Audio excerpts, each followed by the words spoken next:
quede tapada la hoja. Que la gasolina tape la hoja. Trae el tarro plástico.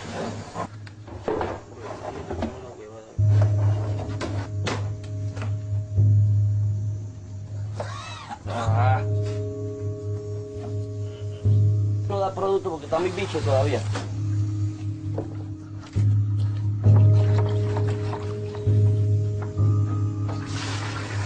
Y ahí la cogimos la revuelta y ya.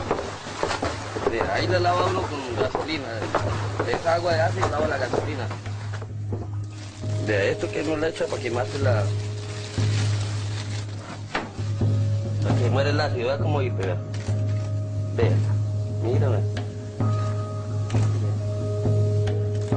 Ahí a lo que ya se muere ese ácido, se deja de hervir. Ahí ya... Un trapo bien tupido. Y ahí ya escurre uno, aprieta la bola. Y listo, eso es lo que eso es. El proceso, la escurrió en el trapo y del trapo nomás la echa a la olla y ya la frita. Ahí ya uno, para sacarle el agua.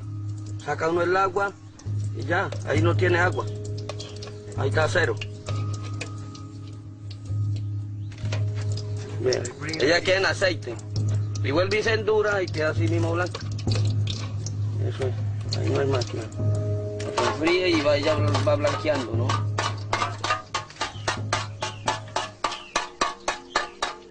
Pero pues esta no dura así nomás, ¿no? Το πρώτο στάδιο έχει ολοκληρωθεί. Σε λίγες ώρες η λεγόμενη πάστα, η βάση της κοκαίνης, θα είναι έτοιμη. Το 75% των καλλιέργειες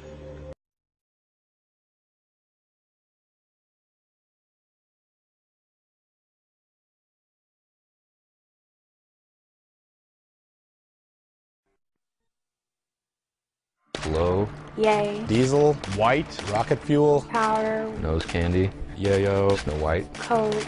Dust. Cocaine. You have no clue what demons and problems that you're about to encounter when you decide to do coke.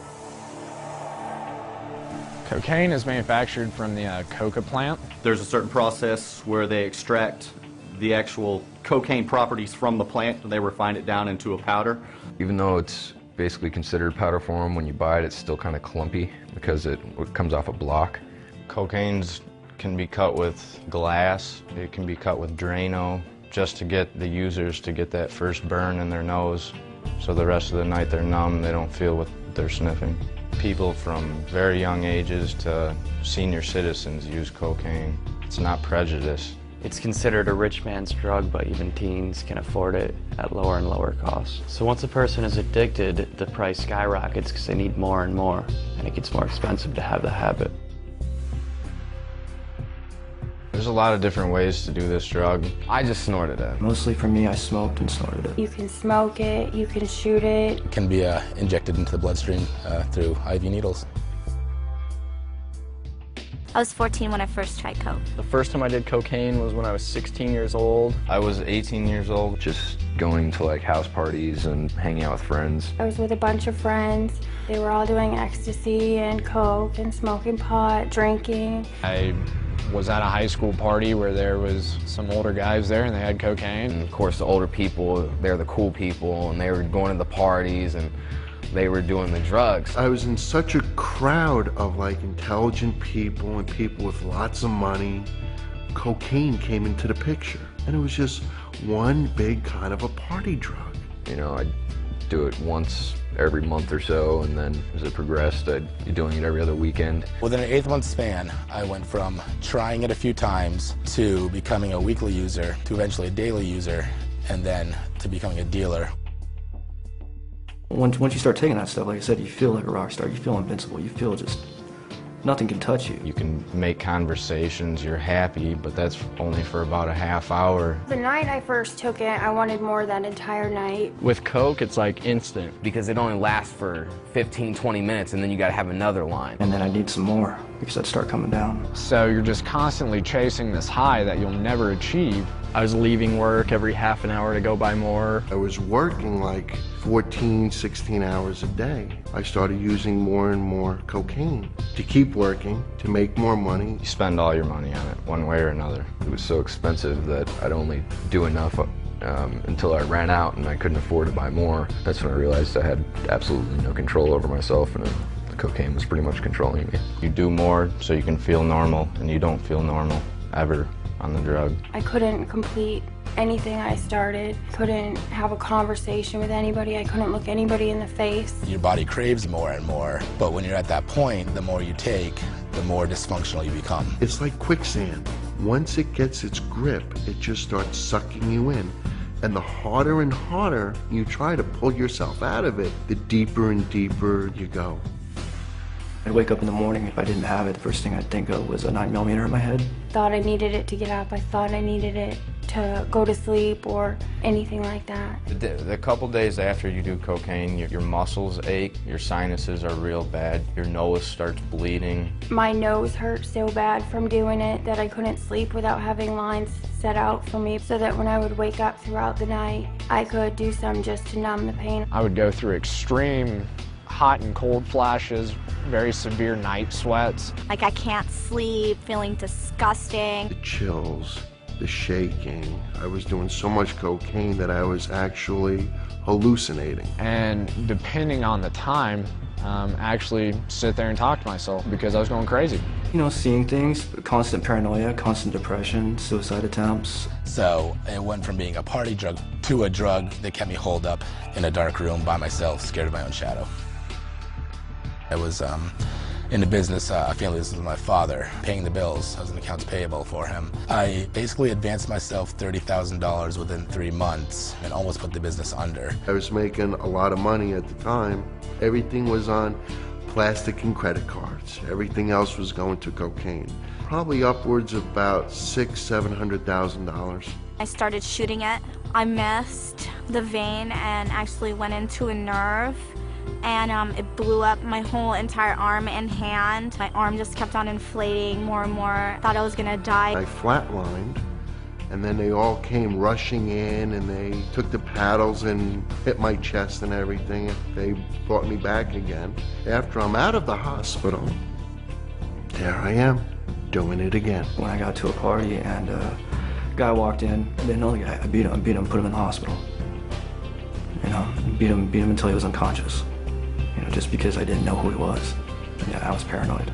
There was a kid that had just gotten out of prison, and he knew I was hard up for money, and he wanted me to go rob these people. We all went in there in masks with guns. We taped them and tied them up and took everything they had. A good friend of mine, I went through middle school, high school with him. He tried to rip somebody off at a high school party, and they shot him in the stomach with a .40 caliber, and he's dead now.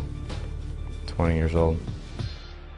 I can't feel that happiness that I remember feeling before I did drugs. My memory is nowhere near what it used to be. I have a hard time remembering certain names, certain faces, certain places. I actually had like numbness in my leg for a year because I was shot in my leg. My foot's still damaged from that. Damage to my arms and my veins and stuff. When I blow my nose, I still have blood and other tissues coming out. And I actually gave myself an ulcer that ruptured. Heart attacks, strokes, tears in your heart, nothing good. You know, everybody always talks when they're young, oh, I'll try anything, I want to try something new, I do it, but it's just not worth it. I wish I had never done it that first time. A social acceptance wasn't worth it. The girl wasn't worth it. The pain and agony to my family wasn't worth it.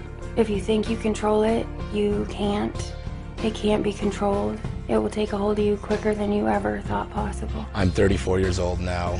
I feel that my 20s were, you know, completely unproductive and a waste. I don't know anyone who has just done cocaine one time and had it not affect their life in a negative way. It might seem fun right now, and you might be thinking you're having a good time, but there's no such thing as an old drug addict.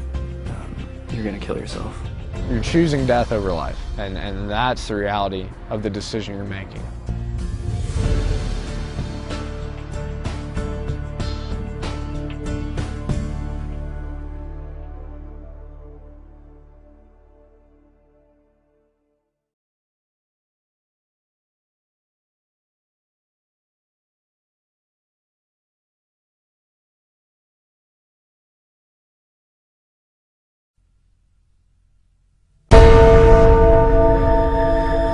new psychological study from the National Institute of Mental Health. Just this morning, along with longtime psychiatrist. The circle of depression is growing wider, broader. 15% of women suffer from this disorder.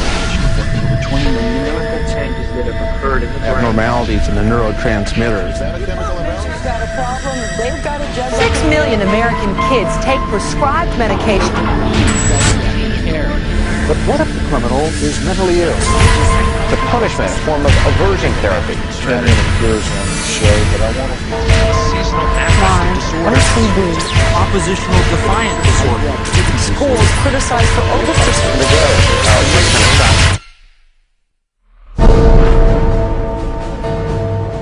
Όπου και να κοιτάξεις, βρίσκεται εκεί. Σκέφτεσαι πως η ψυχιατρική δεν σε αφορά? Σκέψου το ξανά. Όλο το πεδίο της ψυχιατρικής έχει εισέλθει παντού στη ζωή σου. They basically believe that everyone is mentally ill. You smoke too much, it's a disease. You're too unhappy, it's a disease. You're too thin, it's a disease. You're too fat, it's a disease. Where are these coming from? These are coming from the minds of psychiatrists that are dreaming these things up, writing papers and getting published with their names on it, creating these new diseases. First he said that I had ADD. Then he said that I was depressed. Then he said I might be bipolar, but I don't have ADD anymore. And he said, you know, I've been noticing you, and I wonder if you have it too. What they decided is that both my husband and my son had a chemical imbalance that needed to be corrected with a chemical balancer. There is not one shred of credible evidence that any respectable scientist would consider valid, demonstrating that anything that psychiatrists call mental illness are brain diseases or biochemical imbalances. It's all fraud. There's no reliability of diagnosis, and there is no science. It's just pseudoscience. It's pretend science. This is one of the most open secrets in all of America in the psychiatric field, that nothing is being done that's legitimate, and they're billing for it. Οι ψυχίατροι ισχυρίζονται ότι πάνω από 1 δισεκατομμύριο του πληθυσμού της γης είναι ψυχικά άρρωστοι. Στα τελευταία 30 χρόνια, ο αριθμός των ατόμων που παίρνουν ψυχιατρικά φάρμακα έχει τριπλασιαστεί και σήμερα έχει φτάσει σε πάνω από 100 εκατομμύρια άτομα. Και τώρα δίνουν διαγερτικά και ψυχοτρόπα φάρμακα σε 20 εκατομμύρια μαθητές. Όταν πρόσφατα ρωτήθηκαν για την επιστημονική βάση του επαγγέλματος, εκείνοι οι ψυχίατροι που ήταν πρόθυμοι να λάβουν συνέντευξη πάρηχαν μόνο δικαιολογίες. Psychiatric illness is not really illness. How do you evaluate if someone is cured or sick? Cure is certainly something we look forward to. We had no earthly idea how to accomplish. We're not good at causes. We don't know what causes mental illness. Αυτό δεν τους εμπόδισε από το να αυτοαποκαλούνται ειδικοί ψυχικής υγείας και να κουράρουν ανθρώπους παρά τη θέλησή τους. Και τα αποτελέσματα? This psychiatrist, man who's supposed to work to heal people, has done nothing but destroy this man's life, and in destroying his life, destroying the lives of all of his loved ones. Excuse me. They've damaged and ruined my son, and they've trapped him in a system. The way that they treated him and made him feel like he was worthless. Bryant was being kept dumb and high on Ritalin so that they could make $2,500 per month. He gave me Valium, and I got addicted to it. It wiped out my life. My life has been ruined. My joy has been stolen. She was laying there. She took two gasps of air and died right there in front of me. It is really tragic. It's awful. And it's being done for money. That's why it's being done. Oh, it's got to be in the billions. I don't know the exact number, but it's got to be in the billions. It's just unbelievable. This is so big that it boggles the mind. Πολλαπλασιάστε την ανθρώπινη τραγωδία που μόλις είδατε σε εκατομμύρια. Διπλάσιος αριθμός Αμερικανών πέθανε σε κυβερνητικά ψυχιατρία τα τελευταία 40 χρόνια από όσους Αμερικανούς στρατιώτες σκοτώθηκαν στον πόλεμο από το 1776. Οι ασφαλιστικές εταιρείες ξοδεύουν $72 δισεκατομμύρια ετησίως για ψυχιατρικές υπηρεσίες, πολλαπλασιάζοντας το κόστος των ιατρικών ασφαλίστρων. Και ενώ παίρνουν πάνω από $1/3 τρισεκατομμυρίου ετησίως, οι ψυχίατροι δεν μπορούν να μας δείξουν έστω και μία γιατριά. Δύσκολο να το πιστέψεις, σε αυτό ακριβώς υπολογίζουν. Και όπως θα σας δείξουμε, με αυτόν τον τρόπο έχουν ξεγλιστρήσει εξ αρχής.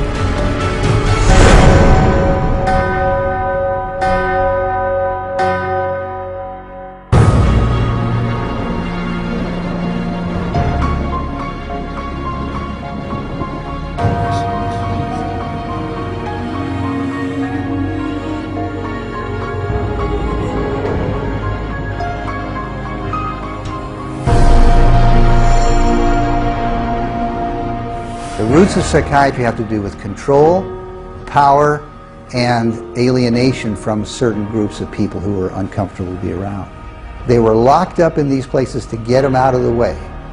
The history of psychiatry, I think, really is related to institutions.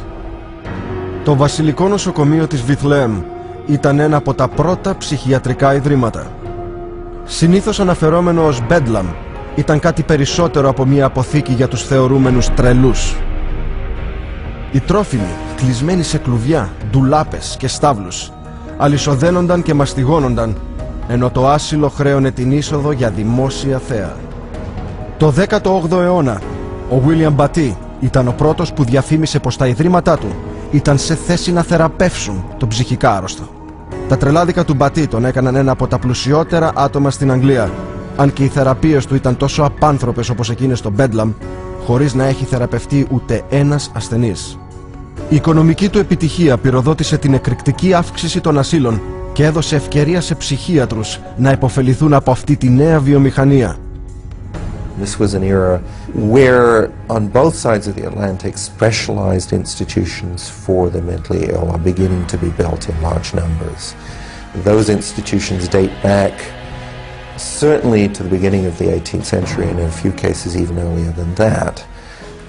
But the explosive growth of an asylum sector, of asylumdom as some historians have called it, is very much a 19th century phenomenon. It's that period when the state is persuaded to invest tax dollars in building these places. Ενώ εκείνοι που διεύθυναν τα ιδρύματα γίνονταν πλουσιότεροι, οι ψυχίατροι δεν είχαν την αξιοπιστία για να αυξήσουν τόσο τη ροή των μετρητών τους. In order to justify their profession, they needed to come up with these biological solutions, or they didn't have any profession. The only way for them to solve that was to attempt to start believing that these people that were suffering from emotional disorders was from a biological basis. Whatever was done to make this person more manageable would be simply called a treatment. And the sad reality is that many of these so-called treatments were in essence torture. The near-drowning devices that were developed in this period, for example, must have been appallingly frightening. For example, one device involved putting the patient into a coffin, closing the lid and dumping it into a bath of water, and then opening it up and trying to revive the patient. There were a range of these things, and the mortality rate was very, very high. Οι ψυχίατροι κατόπιν επιδίωξαν να δώσουν αξιοπιστία στις πρακτικές τους, κουκουλώνοντάς τες με τη γλώσσα της ιατρικής. Αυτή η επανασυσκευασία της θεραπείας έγινε γνωστή ως το ιατρικό μοντέλο. Somebody who's really hyper and manic, if you're wrapped up in a cold sheet and dunked into some water, you're going to quit acting manic because that's a punishing treatment. So as soon as they started to believe that somehow by wrapping them up and dunking them in cold water, it was draining the toxics out of their body. So they built the medical model around that.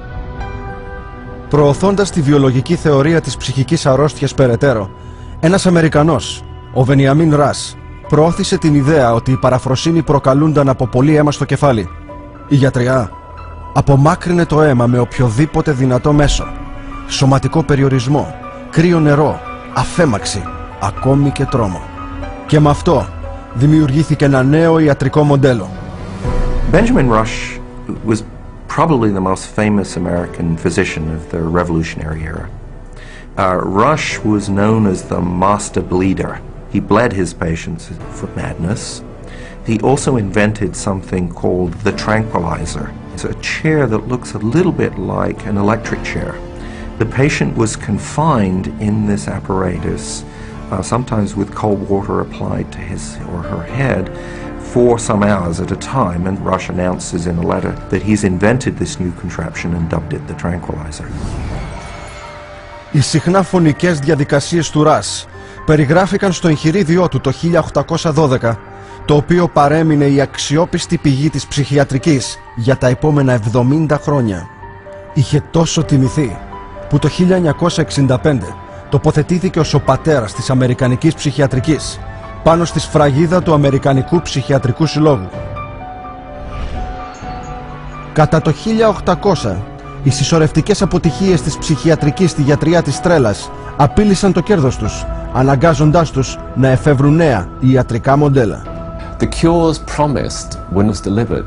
So by the 1860s and 70s, a growing mood of pessimism was covering Europe and North America, that effectively the new institutions were ever growing in size but not growing in their effectiveness. Ο 20ος αιώνας έφερε περισσότερα ιατρικά μοντέλα. Ο Αμερικανός ψυχίατρος Henry Cotton αφαιρούσε από τους ασθενείς του μέρη του σώματος, διακηρύσσοντάς το αυτό ως ένα αποφασιστικό βήμα στη θεραπεία της ψυχικής αρρώστιας. The earliest target was the teeth and then the tonsils and the sinuses, but when patients didn't get better, the enthusiasts for this treatment then started to move down the body and to say, well, obviously patients have swallowed bacteria in their saliva, so stomachs need to go, spleens need to go, colons need to go. Καθώς οι κατακραυγοί του κοινού εντείνονταν για το βασανιστήριο και το σακάτεμα των ασθενών, οι ψυχίατροι εφεύρισκαν νέες μεθόδους και κάθε μία θεωρούνταν ως θαυμαστή γιατριά. Καμία δεν ήταν πιο αποτελεσματική ή λιγότερο κτηνώδης από την τελευταία. This is a history of psychiatry, more or less, to damage the patient. I mean, this is a version of the original model, which was to chain them like animals. If you're doing it to somebody because you insist that they have to change, and you're going to do that by turning the screws, you might say, whether it's with medication, restraint, whatever, that's torture. And a huge part of what psychiatry has done really comes down to torture. Καθώς ο 20ος αιώνας κυλούσε, η ψυχιατρική συνέχιζε να αναζητεί νομιμοποίηση, μεταμορφώνοντας τον εαυτό της σε έναν ιατρικό κλάδο. Πέτυχαν μόνο στη δημιουργία πιο αποτελεσματικών τρόπων επιβολής διανοητικού και σωματικού βασανισμού και θανάτου. Μια κληρονομιά που μεταφέρθηκε στη μοντέρνα ψυχιατρική με το πιο προσοδοφόρο ιατρικό μοντέλο σήμερα, τη χορήγηση φαρμάκων σε εκατομμύρια ανθρώπους. Για να πετύχουν το στόχο τους, έπρεπε λοιπόν να κλονίσουν πρώτα την πλέον αγαπητή πεποίθηση της ανθρωπότητας, να θεσπίσουν ότι οι άνθρωποι δεν ήταν αυτό που νόμιζαν ότι ήταν.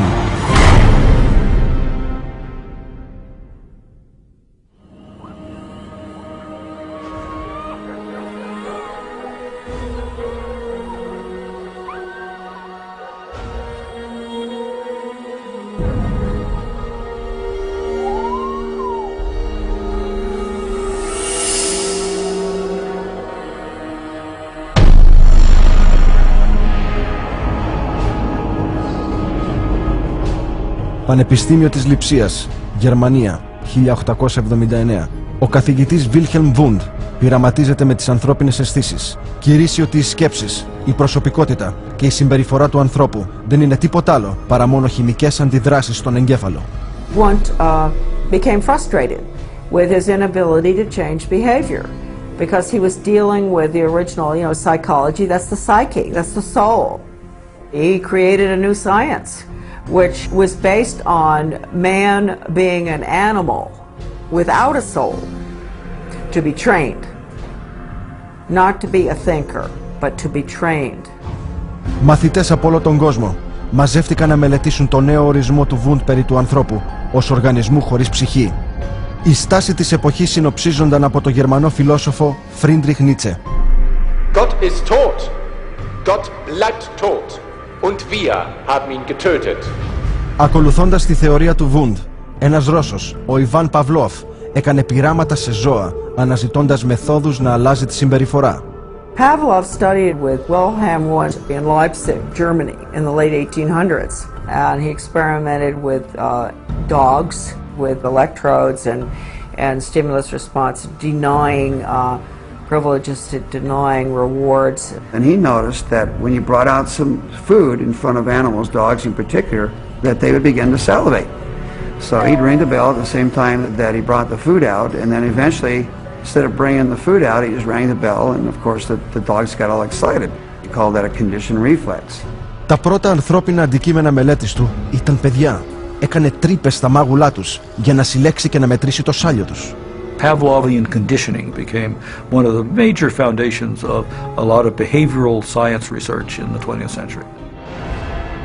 Η ιδέα ότι η συμπεριφορά μπορούσε να ελεγχθεί μέσω συνεχούς εξάρτησης έγινε γνωστή ως συμπεριφορισμός. The behaviorists believed that all children are animals and can be trained as animals. This was the view of behaviorists.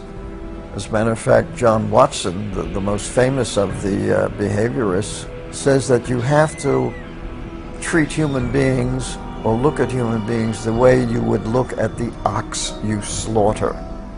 See, the behavior is not interested in what's up in your head or your soul because they don't believe there is a soul. Ο διάδοχος του Watson, ψυχολόγος του Harvard Skinner, πίστευε πως η συμπεριφορά μπορούσε να επηρεαστεί για να υπηρετήσει τους σκοπούς του συμπεριφοριστή ψυχολόγου. Skinner developed what's called operant conditioning, where he was able to demonstrate you can change animal behavior by certain schedules of reinforcement, by giving them rewards at certain times, and then you can teach pigeons to play ping pong, for example, and you can teach rats to run mazes, and you can teach human beings to seek certain economic or societal rewards. Skinner could actually shape new behavior patterns, and this actually was the sort of thing he quite soon became very famous for. Ίσως το πιο διαβόητο πείραμα ήταν το κουτί του Skinner. He was designing a Skinner box, which is something like a big playpen, but everything in it's controlled. The temperature's controlled, the light's controlled, and so on. And the idea is then you present children with certain stimuli that you want them to learn to react to. Για ένα χρόνο περίπου, ο Skinner απομόνωσε την κόρη του σε ένα κουτί, σαν αυτό για τα ποντίκια. The child was stimulated and had to respond in a certain way, like a chicken or a rat in a cage, because they firmly believe that children are animals. If you believe, though, that a child is a human being, you can't train him like a rat. Σήμερα, γύρω στα $40 εκατομμύρια το χρόνο, χρήματα φορολογουμένων, ξοδεύονται από το Εθνικό Ίδρυμα Ψυχικής Υγείας των ΗΠΑ για έρευνα συμπεριφορικής ψυχολογίας. Ένα ποσό $19 δισεκατομμυρίων για όλη την έρευνα που έχει γίνει από το 1948. Με αυτό το κεφάλαιο, οι ψυχίατροι εφαρμόζουν τις ίδιες τεχνικές εξάρτησης που ανέπτυξαν ο Παυλόφ, ο Βάτσον και ο Σκίνερ.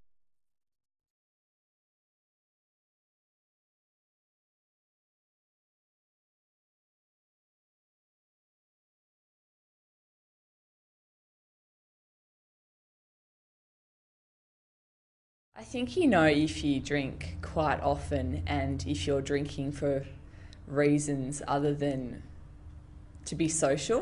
Their whole sort of social life, everything's around alcohol. And you're starting to drink by yourself, I think, is the main thing. And, you know, you're spending all your money on alcohol. They drink too much, their attitude's changed. Well, it's not the same person. Yeah, when like it affects other people, it stops them from doing things.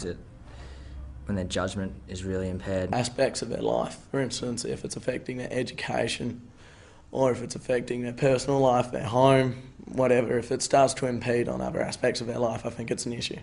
Push up your lights up.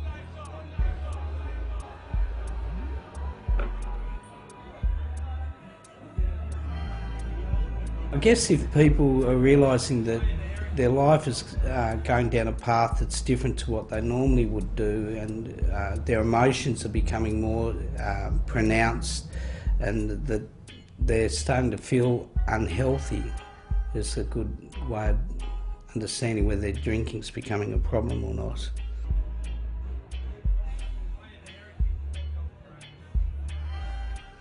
They're taking a lot more risks, like drink driving or unsafe sex. They may be becoming more angry, more aggressive. They may be becoming more teary. They may be just losing control of their normal day-to-day life. People who I've come in contact with consistently say that it's taking them places that they don't want to go.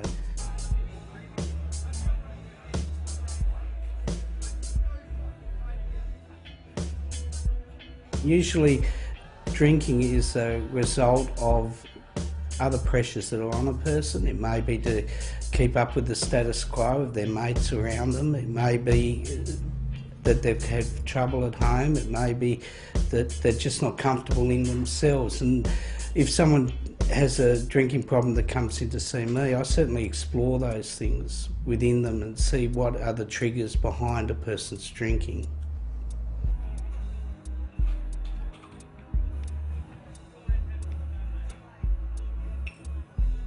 Friends are usually a good source of information. Talking to their GP, I would suggest, is a really good place to start.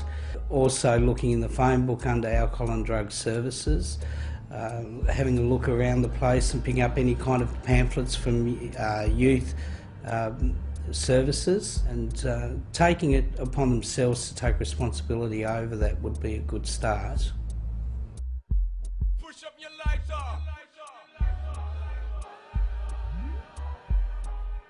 Chemically it is addictive. It is also addictive if we're using it as a way of coping with our everyday life. We use alcohol as a way of celebrating. It's been something that in Australia historically men have used for many years as a way of celebrating, starting as young as 12 years old, even younger, going to the pub after a game of football or things like that, where that becomes a celebrative type of substance that they use.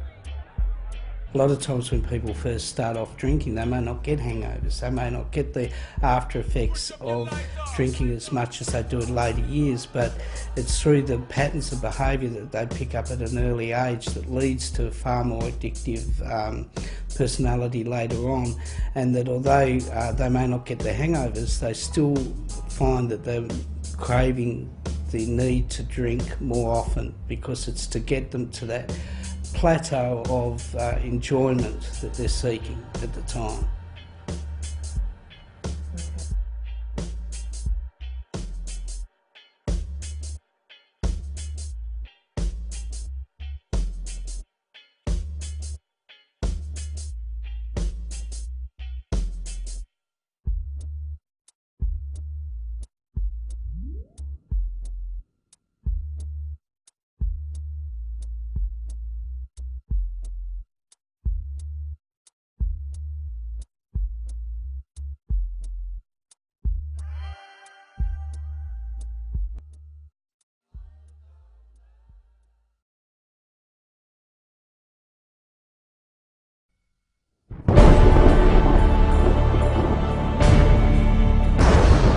Psychiatry should actually go into government, that politicians should listen to psychiatrists. Psychiatrists should be in every parliament and should direct and monitor political activities.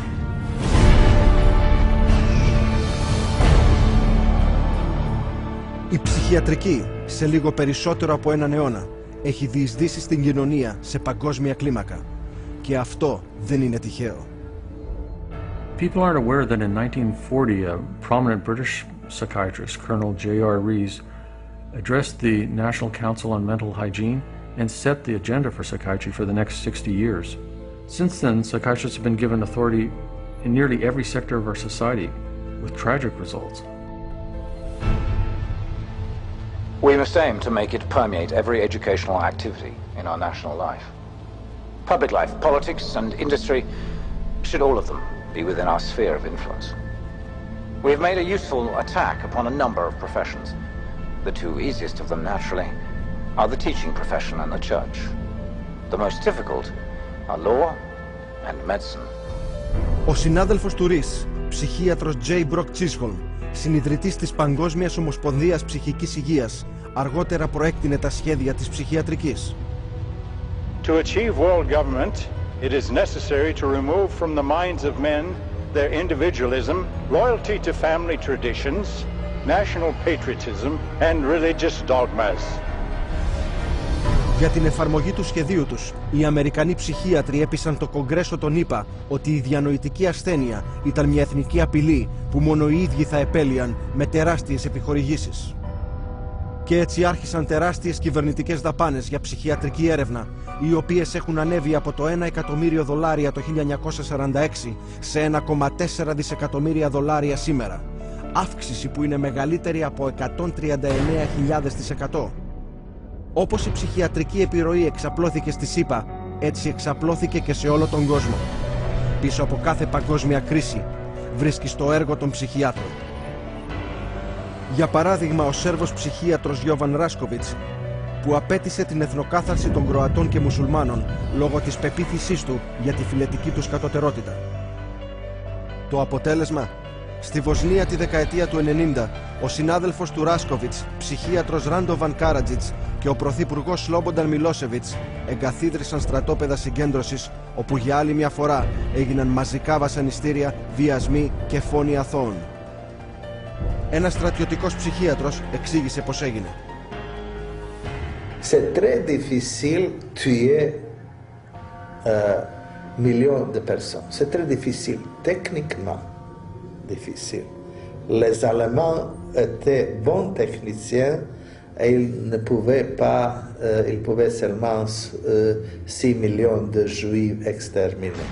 Ils massacrent, par exemple, 100 ou 200 de personnes, ou violent 100 femmes et 100 jeunes filles, pour que les autres sont effrayés et échappent.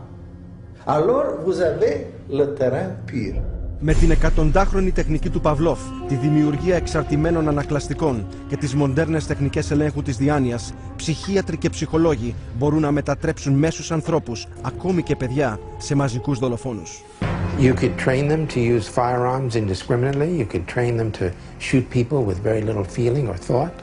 You could train them to use abusive and brutalizing procedures in order to obtain information with no hesitancy, with no concern. Έτσι δημιουργούνται οι τρομοκράτες. Μετά την 11η Σεπτεμβρίου, ο Οσάμα Μπιν Λάντεν χαρακτηρίστηκε ως ο εγκέφαλος πίσω από τις επιθέσεις, αλλά ο ειδήμονας και αρχηγός της Αλ-Κάιντα είναι ο Αϊμάν Αλ-Ζουίρι. Εκπαιδευμένος στην ψυχολογία και φαρμακολογία στο Πανεπιστήμιο του Κάιρο, συγγραφέας του εγχειριδίου της Αλ-Κάιντα για τη χρήση αναγκαστικής ψυχιατρικής. Οργανωτής των τρομοκρατικών επιθέσεων στη Μαδρίτη, ο Αμπού Χαβίζα, ένας άλλος πράκτορας της Αλ-Κάιντα, βασιζόταν στις ίδιες τεχνικές για τη χειραγώγηση της διάνοιας. You can implant memories. Memories are potent sources of motivated behavior. If you implant enough memories of specific kinds, you can shape and change the nature of human thinking and feelings. And it was thought to be a kind of ultimate weapon, because what greater weapon could there be than control of the human mind? You can control minds, and you can move people around, particularly when you control their lives. It's easier to control their minds. When we look at psychiatry and psychology, social control is the primary agenda. Και αυτή η ημερήσια διάταξη καθιερώνεται σήμερα σε όλο τον κόσμο, χρησιμοποιώντας καμπάνιες εξετάσεων με σαρώσεις για την ψυχική υγεία, οι οποίες παρουσιάζονται στον κόσμο με αθώα ονόματα, όπως εξετάσεις εφήβων. The national government is actually encouraging it and wanting to test every single kid in our public school system. All children are put under this kind of a test for psychiatric evaluation, a 10-minute test that tells them absolutely nothing. I predict that upwards of 90% of all the people screened will be diagnosed as having a psychiatric disorder, which means that we'll have an entire generation that will be a perfect profit center. Ο άνθρωπος πίσω από αυτήν την εξέταση εφήβων με σαρώσεις είναι ο ψυχίατρος David Saffer, σύμβουλος του Υπουργείου Άμυνας των ΗΠΑ. They're not just screening children to have complete control of the 52 million children in school. They're screening now, and that bill, they will screen their parents, and they will screen all adults in America. The idea of mass screening for mental illness in the American population, run by a government initiative, is one of the scariest ideas I ever heard of. psychiatry is politics, has always been politics. It is politics pure and simple, because psychiatry was always the application of force against people who don't want to be forced. It's a sad thing, and parents better wake up. Society better wake up, because we're in serious trouble if they don't. Το μεγάλο σχέδιο της ψυχιατρικής να διεισδύσει παντού στην κοινωνία υλοποιείται. Δεν έχουμε επιδημία ψυχικών ασθενειών. Έχουμε επιδημία ψυχιατρικής. Κάτι μπορεί και πρέπει να γίνει γι' αυτό.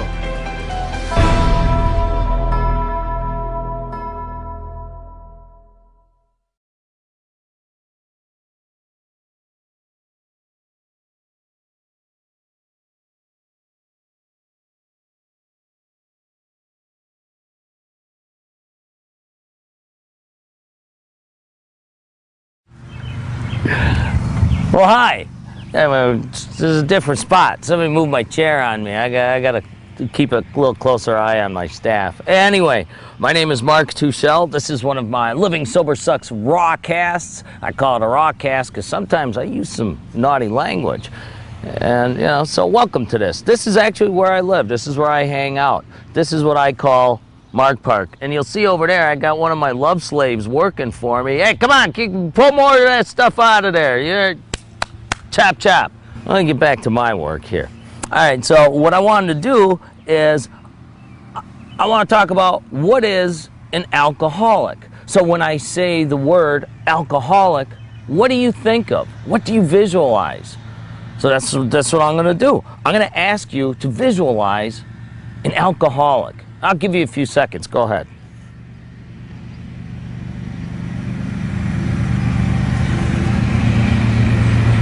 All right.